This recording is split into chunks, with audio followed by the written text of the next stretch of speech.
Nous sommes le jeudi 13 septembre. Bonjour à tous. Vous êtes prêts pour traverser nos régions à la recherche de bons plans pratiques qui facilitent notre quotidien? Oui? Alors on y va. Un exemple avec les livraisons de repas à vélo, ça ne vous a certainement pas échappé. Le concept a le vent en poupe. Les sociétés qui mettent en relation restaurateurs, clients et livreurs se multiplient.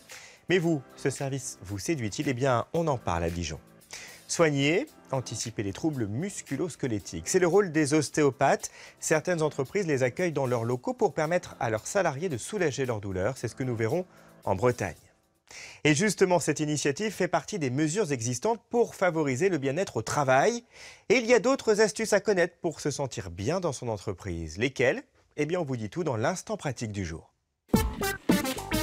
Ah, être bien au travail, épanoui dans ses tâches quotidiennes et dans ses relations avec les collègues.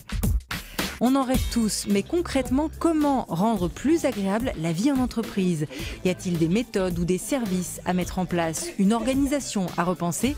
L'instant pratique qui ne veut que votre bonheur s'est penché sur la question. Bonjour tout le monde. Salut. Conseil numéro 1, embaucher un ou une responsable du bien-être. Favoriser les échanges entre collègues, veiller à leur épanouissement, c'est la mission de Brunehilde.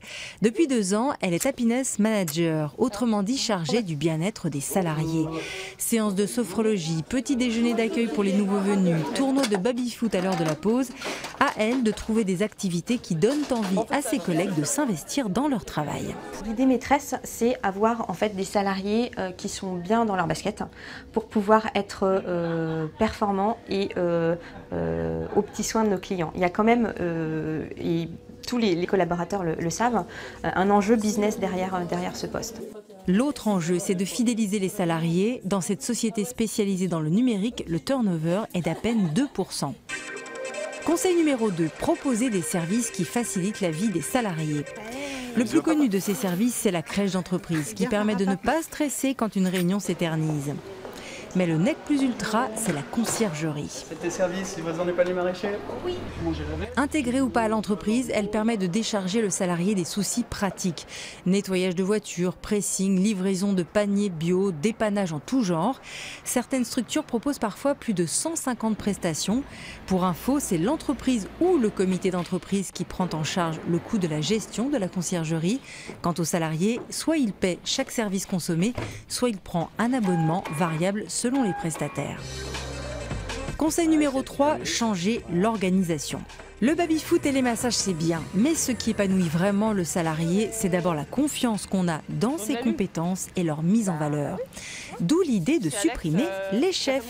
Tiens, prenez cette entreprise spécialisée dans la tôlerie industrielle et la peinture. Ici, depuis 2012, la hiérarchie pyramidale n'existe plus et les employés sont autonomes pour gérer leur travail. Du coup, depuis qu'il y a plus de chefs, les gens sont plus autonomes. Du coup, je pense que les choses se font plus rapidement. Parce que s'il faut demander l'autorisation de quelqu'un, par exemple, nous on fait des achats, des cartons, palettes pour l'emballage, s'il faut que j'ai l'accord d'un supérieur, du coup ça va ralentir, si vous voulez, chez moi, mon process, quoi. Dans la vie privée, ce sont des hommes et des femmes qui sont capables de prendre des décisions, qui sont assimilables à ce qu'on peut retrouver dans l'entreprise d'ailleurs. C'est-à-dire gérer un budget, tout simplement, faire des investissements, une maison, une voiture, de gérer leurs emplois du temps, et nous c'est exactement ce qu'on leur demande dans le quotidien. Résultat, ici l'organisation a gagné en fluidité et en efficacité. On récapitule. Pour conjuguer sérénité et efficacité dans ma société, je réclame un poste de responsable du bien-être, je demande la mise en place d'une conciergerie et je revois l'organisation pour travailler dans la confiance et la liberté. Allez, souriez, vous êtes au boulot. Autre idée, organiser des déjeuners conviviaux. Et je vous rassure, pas besoin de se mettre en cuisine pour autant, non. Il suffit de se faire livrer les repas. Les livraisons à vélo via des plateformes internet connaissent un succès énorme partout en France. L'instant tendance nous emmène à Dijon. Les rues de Dijon à l'heure des repas, maintenant c'est ça. Un balai incessant de cyclistes avec un sac isotherme sur le dos. L'arrivée des sites internet et applications mobiles Fetch, Deliveroo et Uber Eats a modifié les habitudes. Avec pour chacun une 50aine de restaurants proposés en catalogue. En à peine un an, la livraison de repas à vélo s'est imposée dans les mœurs quotidiennes des Dijonnais, un service en plein boom. 12h30 dans ce restaurant de bagels. Une commande est en préparation. Le client n'est pas sur place mais chez lui. C'est un coursier qui vient récupérer la commande. Bonjour. En fait, je cherche une commande de 82,75. Depuis l'apparition de ces nouveaux livreurs, le chiffre d'affaires a ici sensiblement augmenté. Nous, ça nous a fait à peu près entre 10 et 15% sur une année. Donc c'est pas négligeable. Pour certains restaurateurs, ça peut même être 25% de plus. Reste que le service a un coût. Pour rémunérer le coursier et dégager leur marge, les opérateurs qui mettent en relation restaurateurs et clients demandent 30% du prix de la commande. Pour nous, ça nous augmente 30% pour payer 30%. Ça veut dire que vous, ces 30%, vous les répercutez automatiquement sur le prix de vente? C'est ça. D'autres restaurateurs choisissent, eux, de diminuer leur marge et partagent le coût du service avec le client. Avoir le nombre de livraisons réalisées à Dijon, le coût n'est pas un problème pour les consommateurs. Maud est devenue une adepte, elle se fait livrer une fois par semaine. Bonsoir. Hop. Voilà, merci à vous. Bonne soirée à vous. Au revoir. Ça me permet de ne pas me déplacer, je l'avoue. C'est un peu la technique du feignant. Et non, ouais, je le paye parce que je me dis que ça fait bosser des jeunes et puis moi, ça arrive tout frais à ma porte. Pas besoin de me déplacer, pratique. Ça vous fait combien sur la commande, là, en surcoût, si on peut dire, pour la livraison? Je sais pas, en total, j'ai pris un menu normal plus un burger et ça me fait 17 € au total. Soit environ 4 € de plus que si elle avait fait elle-même le kilomètre qui la sépare du restaurant. T'as travaillé à midi? Pas du tout. Non, ouais, même moi, cette semaine, il a commencé à regarder pour moi. 19h cette fois, devant le McDonald's de la rue piétonne. Depuis l'accord passé par le fast-food avec Uber Eats, c'est un peu le point de ralliement. Je me mets en ligne. Là, je n'ai pas encore travaillé aujourd'hui, quoi. Dès qu'il y a une commande, ça va m'alerter. Ici, il y a beaucoup de commandes, au centre-ville. Il y en a qui se postent à Chenot, à Quetigny, parce qu'il y a des grosses commandes, mais ici, il y a les petites commandes qui vont vite, quoi. Il y a beaucoup de commandes, c'est pour ça qu'on est beaucoup. Pour chaque course réalisée, le livreur touche au moins 5 €. Moi, je fais entre 900 et 1000 par mois.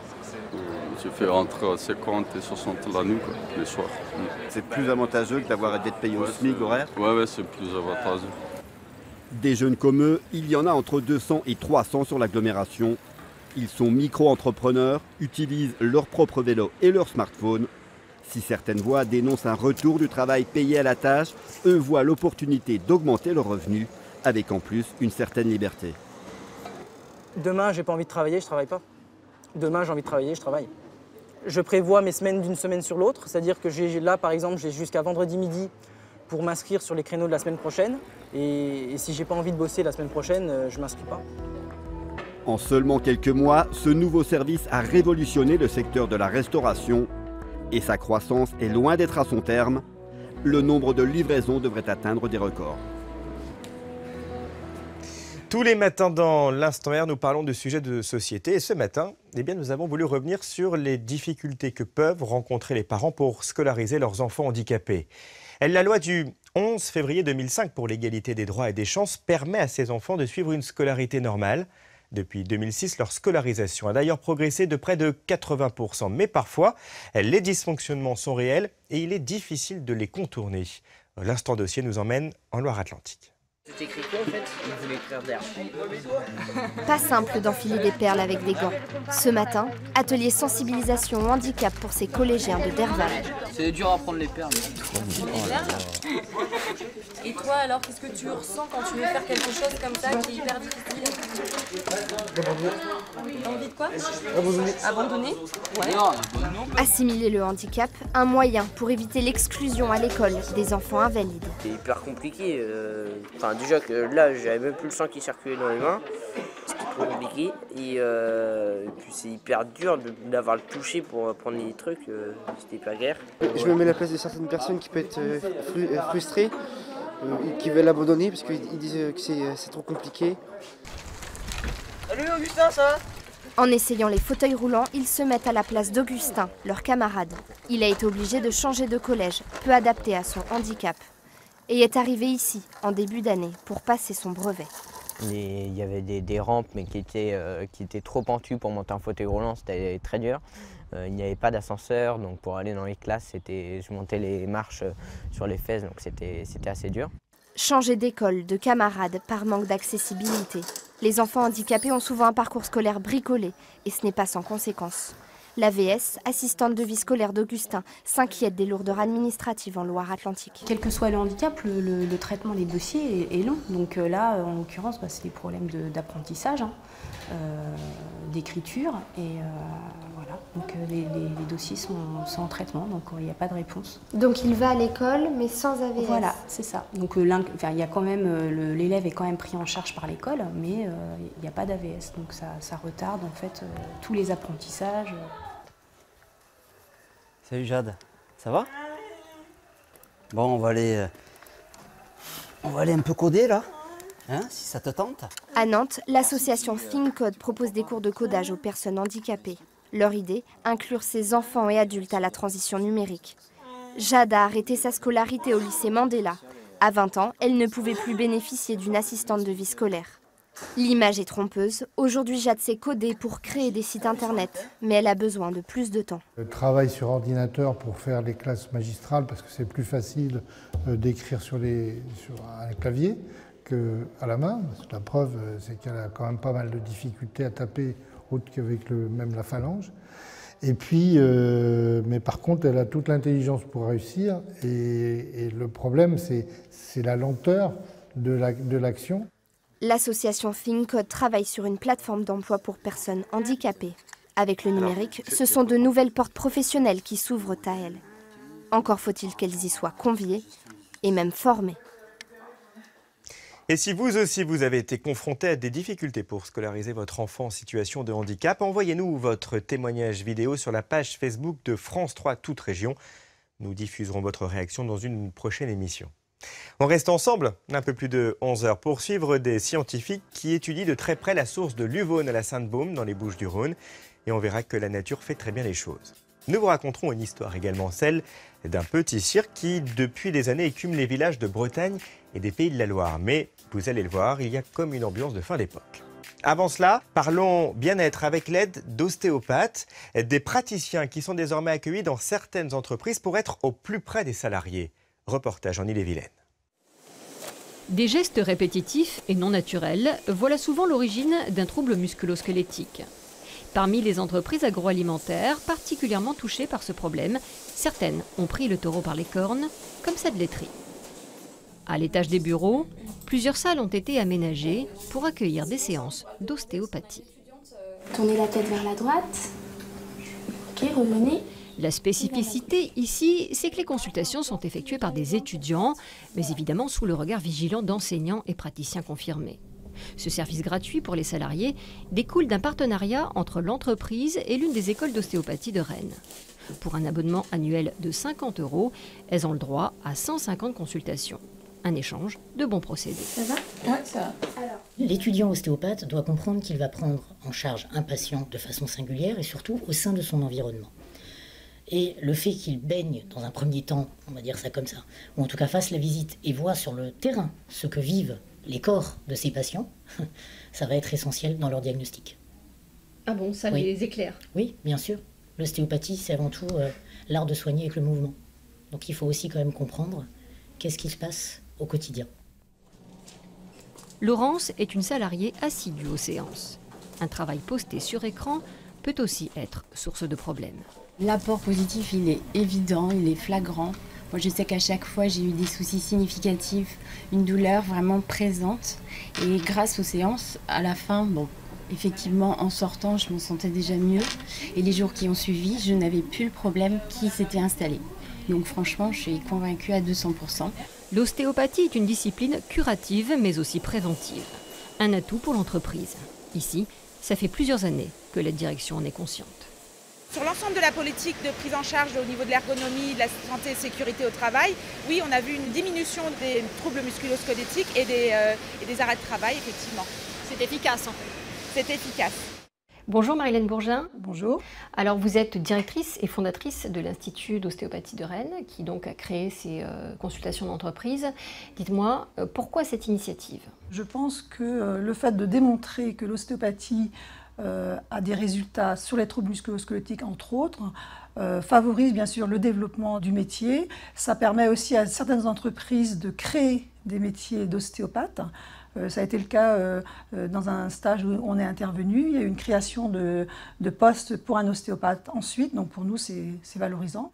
Donc c'était important que les élèves puissent s'entraîner en fait avec du vivant, j'allais dire. Tout à fait. Donc ils s'entraînent entre eux pendant 3 ans, mais ça ne suffit pas. Il faut être en situation réelle de soins. Donc là, on veut des vrais patients. Et donc ça leur permet justement d'être confrontés à différents publics avec différentes problématiques pour qu'ils soient le plus préparés à affronter leur métier une fois qu'ils seront tout seuls dans leur cabinet. Donc il y a une partie clinique et une partie cours magistral. Tout à fait. Alors comment fonctionne l'ostéopathie en fait? Sur quel principe? Le principe de base de l'ostéopathie, c'est assez simple, hein, c'est une thérapie manuelle qui vise à restaurer toutes les structures du corps pour trouver un équilibre de santé. Et on donne le petit coup de pouce au corps pour qu'il y ait une sensation d'auto-guérison du corps. Donc c'est vrai que ça fait un peu bizarre de dire ça, mais en même temps, le fait de restaurer la mobilité des structures va favoriser le bon fonctionnement de ces structures et des structures qui sont avoisinantes. Par exemple, si on améliore la mobilité des lombaires, on va avoir une amélioration du transit digestif, par exemple. Oui, vous avez été ostéopathe auprès du Stade Rennais et vous avez appris l'ostéopathie à l'époque où cette discipline n'était pas encore autorisée, n'était pas encore reconnue. Pourquoi avoir pris ce risque? C'est vrai qu'à l'époque, on peut parler de risque et en même temps, pas tout à fait, puisque j'avais soif de connaissances. Hein, bien sûr, j'avais que 21 ans quand j'ai été kinésithérapeute. J'ai été confrontée à devoir soigner des gens qui avaient un lumbago. Je ne savais pas quoi faire, je ne savais pas les prendre en charge. Et quand j'ai eu l'occasion de voir des ostéopathes pratiquer et j'ai vu l'immédiateté du résultat, je me suis dit c'est ça que je veux faire, quoi. Est-ce qu'il reste encore des choses à découvrir sur l'ostéopathie? Alors le nouveau défi en ostéopathie, c'est de promouvoir la recherche pour pouvoir démontrer d'une façon scientifique que l'ostéopathie, ça fonctionne. L'instant R, c'est chaque matin des bons plans, des rencontres, des histoires aussi, comme celle de ce petit cirque en Bretagne qui ne parvient plus à attirer du monde. Et ses propriétaires ont donc dû se résoudre à demander à l'association 30 millions d'amis de venir récupérer les lions. À Retier, en Ille-et-Vilaine, une page s'est tournée. Vous nous amenez où là? Là, on va voir les lions. On est là, vous voyez pas, ça fait 1 mois qu'on est là. Le chapiteau, il est tout neuf, le chapiteau. On a réussi, on n'avait pas mis d'argent, on a un chapiteau neuf, hein, et ça dort sur la remorque. Hein. Gaby le patriarche, à la tête des mauvais jours, le cirque existe depuis 6 générations, mais c'est plus que c'était, semble-t-il. Avant, monsieur le cirque, c'était tous les jours à 21h le spectacle. Et on avait du monde. Maintenant, on jouait à 9h le soir, il n'y a pas un chrétien. Le public n'est donc plus au rendez-vous. Les temps sont difficiles et la journée s'annonce encore plus compliquée. Aujourd'hui, il va falloir se séparer des lions. On aime nos bêtes, monsieur. Hein, et c'est pour ça que ça te fait mal au cœur. Viens là. Jindy. Des fauves avec qui il a passé des années à faire le show. Celle-là était en porosité, celle-là. En cage centrale à gueuler comme ça. Alors les gens, elle n'est pas méchante. Elle n'est pas méchante, elle fait ça comme ça. Mais, Jindy, viens là, Jindy.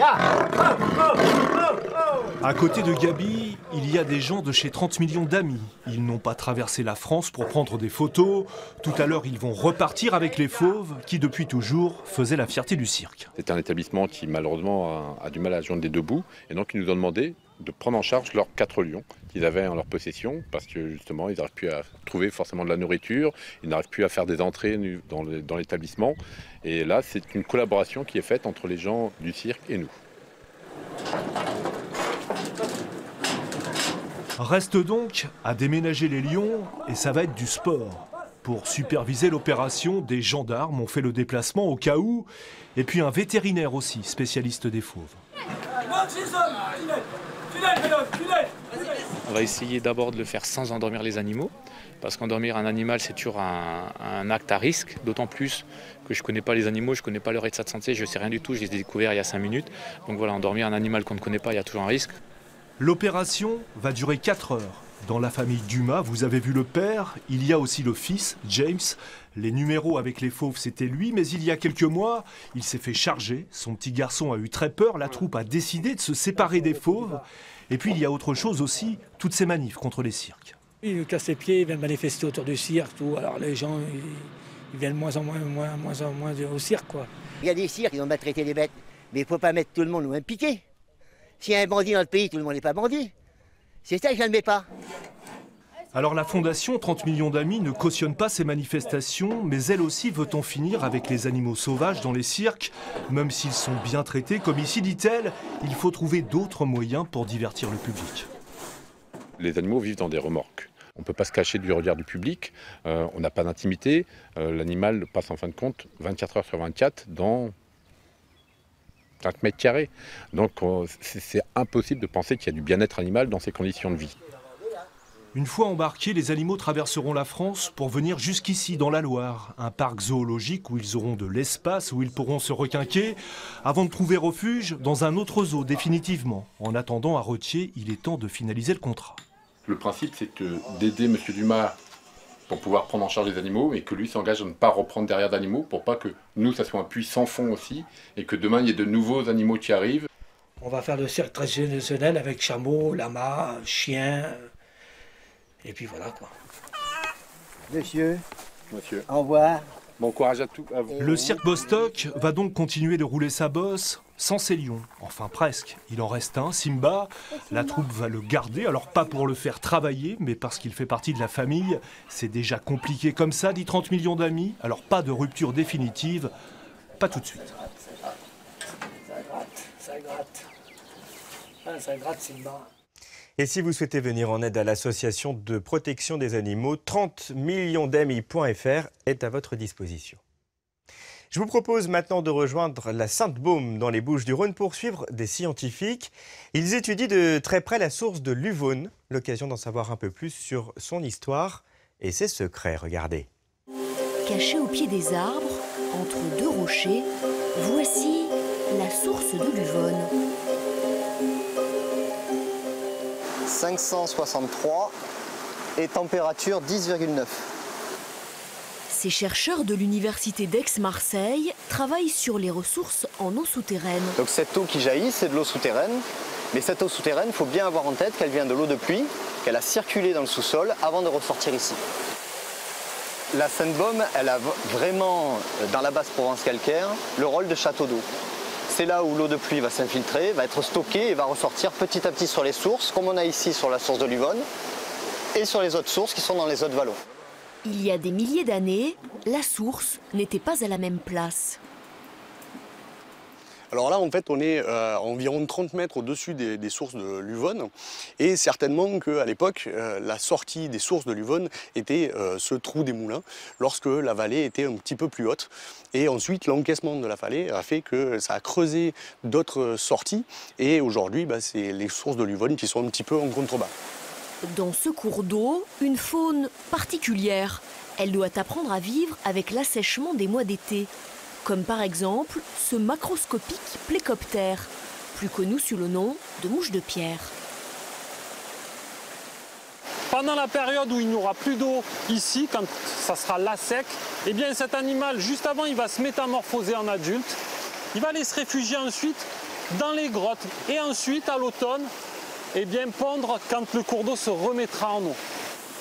On va pouvoir les attraper pour certains, les conserver dans un petit peu d'alcool pour les déterminer à l'espèce et voir le taux d'endémisme de ces cours d'eau temporaires, en tous les cas ici de cette source qui va couler par intermittence.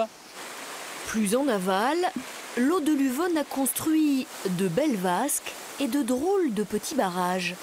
Bruno Arfib continue ses mesures. Le point juste en amont que j'ai fait tout à l'heure, on avait 530 et là on est à 521 microsiemens par centimètre. C'est une structure géologique qui porte deux noms, soit tuf calcaire, soit travertin. Dans le détail, c'est la même chose. C'est du calcaire qui se dépose en utilisant tous les objets qu'on va trouver dans la nature sur le chemin de l'eau. Donc ça peut être un bout de bois, comme on peut voir ici. Celui-là, si on laisse le temps faire, il va s'incruster de calcaire. On les appelle des travertins ou des tufs calcaires quaternaires. C'est-à-dire qu'ils ont quelques milliers d'années et ils n'ont pas des millions d'années comme on peut parler généralement en géologie. Grâce à cette eau, le massif de la Sainte-Baume est le plus luxuriant de la région. 8 cours d'eau le traversent. Mais celui de l'Uvonne, lorsque le soleil brille, est sans doute le plus charmant. Et c'est sur cet instant découverte que l'on se quitte. Merci à vous d'être présents. Je vous donne rendez-vous demain à 10h50 sur France 3. Un autre instant pratique nous donnera des clés pour réduire nos factures d'énergie. C'est une bonne chose à la rentrée pour tenter de faire des économies. Moins consommer d'électricité, de gaz ou de fioul, c'est une nécessité économique pour beaucoup d'entre nous et c'est aussi un impératif écologique. Mais dans le dédale de solutions, pas facile de s'y retrouver. Comment agir concrètement au quotidien et pour quels résultats? Auprès de qui trouver des conseils? Existe-t-il des aides pour effectuer l'isolation? L'instant pratique a trouvé quelques pistes. Très belle journée, à demain. Midi en France, c'est maintenant.